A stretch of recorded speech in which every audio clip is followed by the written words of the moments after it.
If you've ever seen a shooting star, you've seen a meteoroid, a space rock that could range in size from a dust particle to a small asteroid that's entered the Earth's atmosphere and burned up in a bright flash. In that process, the meteoroid becomes a meteor, and if the meteor is large enough to travel through the atmosphere and land on the surface, we call it a meteorite. Now, if you're interested in meteorites, there's no better place around here to come than the South Australian Museum, and I've got just the person to show you around.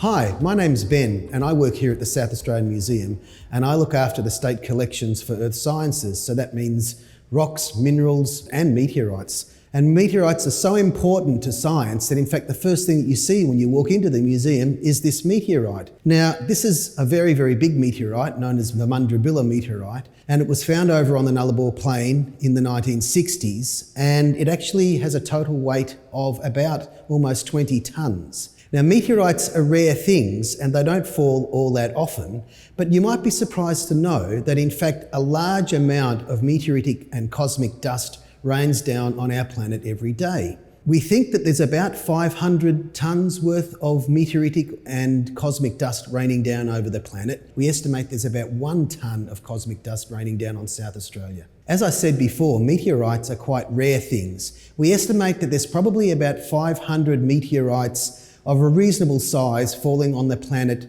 every year. But remember, South Australia is really big. So actually finding any of those meteorites is a tough job. And to date, we've probably found about 70 odd meteorites from South Australia.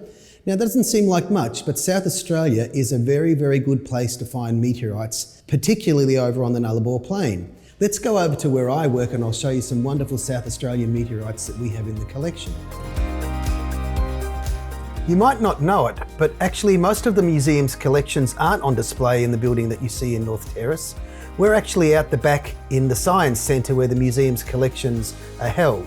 Now the study of meteorites is not only important for looking at the fabric of our solar system and the geological history of our planet, but they're also very important in the fields of physics and aerodynamics. We have about 70 meteorites from South Australia here in the collection, but here's a really interesting one that I want to talk to you about. This is the Kitakitaulu meteorite. Now that's something you might not know, that meteorites are actually named after where they're found. This was found in the 1970s at Lake Kitakitaulu in the far north of our state in the Tarari Desert. If you actually look at this one, you'll see that it has an interesting shape.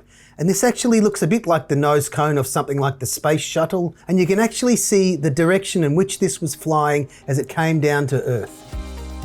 Not everything we have in the meteorite collections are actually meteorites. We also have the world's largest collection of things called tektites.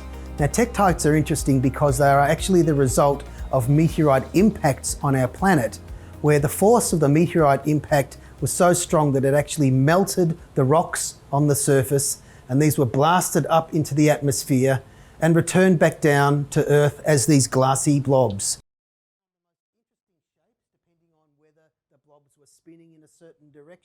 But of the most important ones that we have in the collection are these little buttons.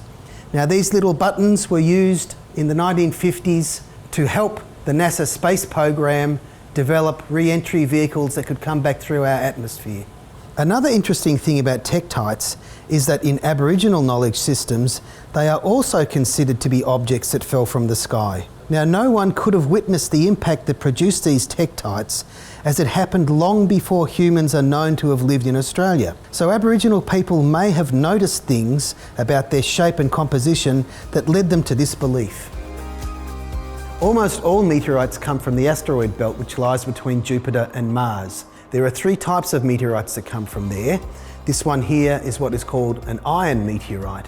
This is composed solely of nickel and iron metal. The second type of meteorite that we know of are called stony irons, and these ones are made up of equal amounts iron and nickel, but also stony crystals, as you can see in the surface of this one. The third type of meteorite are called the stones. Large meteorite impacts have been shaping the surface of our planet for millions of years. The most famous and largest in Australia is the Wolf Creek crater in Western Australia.